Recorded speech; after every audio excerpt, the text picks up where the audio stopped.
summers are coming in, and we've already started feeling the heat.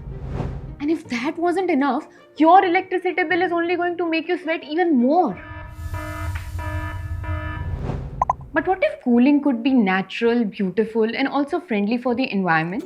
Welcome to Inside Startups, where we uncover innovations shaping the future. Today we are exploring Coolant, a company trying to solve a modern crisis through ancient knowledge. Cities worldwide are experiencing rising temperatures, and air conditioning is only making the problem worse. It alone consumes nearly 10% of global electricity and emits massive amounts of CO2. This worsens the greenhouse effect, trapping more and more heat into the Earth's atmosphere. So while you turn on your ACs to make life a little better, at the same time you are contributing to your problems.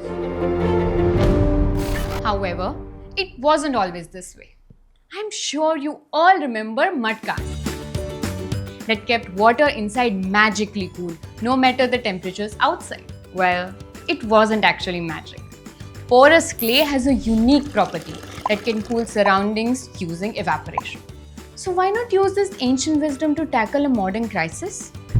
That's exactly what Coolant is doing. By designing terracotta-based cooling systems, they create beautiful functional structures that cool spaces without electricity. This design allows water to evaporate naturally and reduce indoor temperatures by up to 10 degrees Celsius. It all started with Monish Siripurapu's vision of a circular economy, a zero-energy cooling solution that doesn't add to a larger problem. But would Coolant be able to scale this innovation so it becomes the norm? The challenge is adapting traditional materials for urban infrastructure and ensuring it's affordable and efficient. Coolant is already integrating their panels into many offices, schools, and public spaces, which not only cools but brings a very natural aesthetic to these spaces, helping people reconnect with nature. This isn't just about staying cool, it's about rethinking how we build.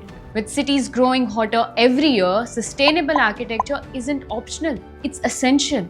If Coolant succeeds, it could pave the way for low-energy cooling solutions across the world, reducing reliance on air conditioning and cutting carbon emissions at scale. The future of cooling doesn't have to be wasteful. Startups like Coolant are proving that nature holds the answers. We just need to listen. For more groundbreaking innovations, subscribe to Ascendance and stay ahead of the next big revolution. See you in the next episode.